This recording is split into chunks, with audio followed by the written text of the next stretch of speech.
Hello guys, welcome back to a new video. And in today's video we are going to discuss one of the important theories that was uh, presented on the properties of the study of light, that is the Newton's corpuscular theory. It is called as corpuscular theory of light, and as it was presented by the Newton scientists, so we also call it as the Newton's corpuscular theory. Now over here I've just presented a diagram or picture which is just a pictorial imagination of how these things are performed in the early 16th. Like this theory was given in 1666, so the things were not that much technologized or you know revolutionized. So here you're gonna see that there is a basic system and how a lab is looking like in the 16th centuries. And here uh, the study of light is going on. There's a photographic plate over here, and it's just going on. Maybe this man is Newton. This is uh, I hope that you are getting like what do I mean to say, like how things worked early. Okay, here is just a basic proposal. Here Newton was there, and uh, he just get a thought that I think that light is I think that light is a stream of tiny particles called corpuscles, right? So he just got a thought and he just proposed a theory for that. So he proposed his particle theory of light to explain the characteristics of light, right?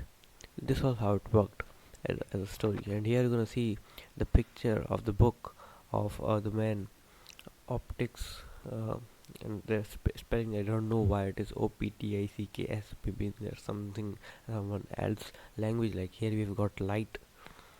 So yes, uh, no, I'm not going on this picture right now. I'm going this one. Newton's corpuscular theory. So, according to Sir Isaac Newton's corpuscular theory, a luminous body continuously emitting tiny light and elastic particles called corpuscles. This means that, for suppose you have got an LED bulb in your home. So, for suppose you have got an LED bulb in your home and it's just producing light in all directions, right? So, these what is happening is actually the bulb is producing tiny and elastic particles which are forming light. So these particles, we name these particles as corpuscles, and particles are the one which have got some mass as well. These particles, now Newton also explains the sensation to our eye, like how can we see all the objects around us. He said that when these particles fall on the retina of the eye, they produce a sensation of vision. They produce a sensation of vision. Like he said that when these particles, for suppose from bulb, these are coming. Now from bulb, they will hit up till our retina, and the retina will read what they say. Right?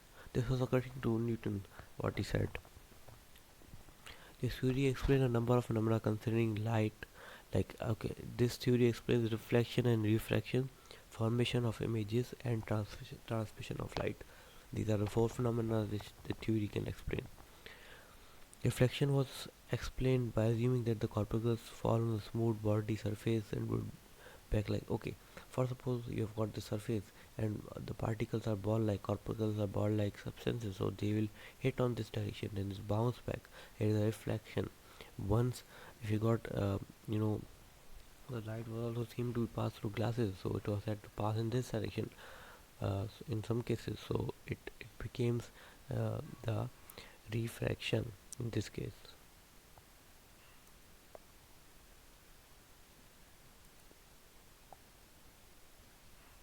When it will pass in this direction, then it became refraction. This is reflection, so both cases were explained by it. And assuming that the okay, uh, because it was being said that these are particles bounce back and reflection occur.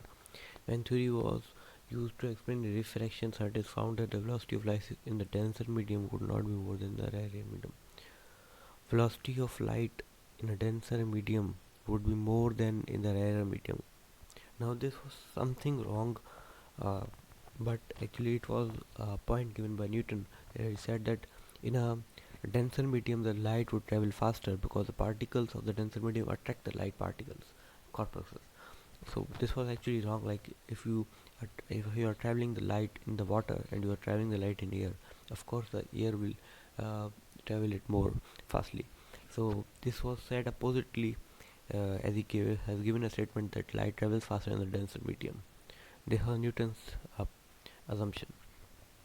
Now he's also here is how the reflection and refraction occur. This is how the ball or corpuscle has been going over here. If a glass is here, so it will strike on this surface. Now Newton was the winner at that time, of course, because all there was in the next video we discuss, there was a contemporary of the Newton who said that light is not a particle, it is not consisting of corpuscle, it is a wave. So of course he was the one who introduced the gravity. So he had a lot of fame. So he was of course a winner. Like people just said, yes, this man has said and this is correct. And in the 17th century, some properties of light are very known.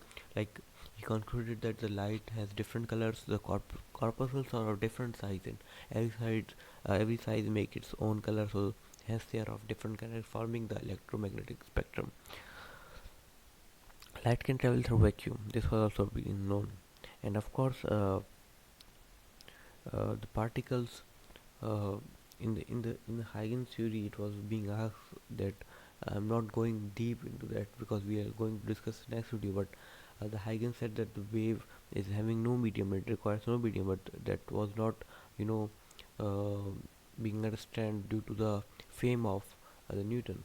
But he had to introduce the imaginary medium, the ether. So we are discussing that in the next video probably. Light can be reflected and refracted. Yes, this is true. So I do hope that you got the concept. If you did, do like the video. Meet you guys in the next video. Till that, goodbye.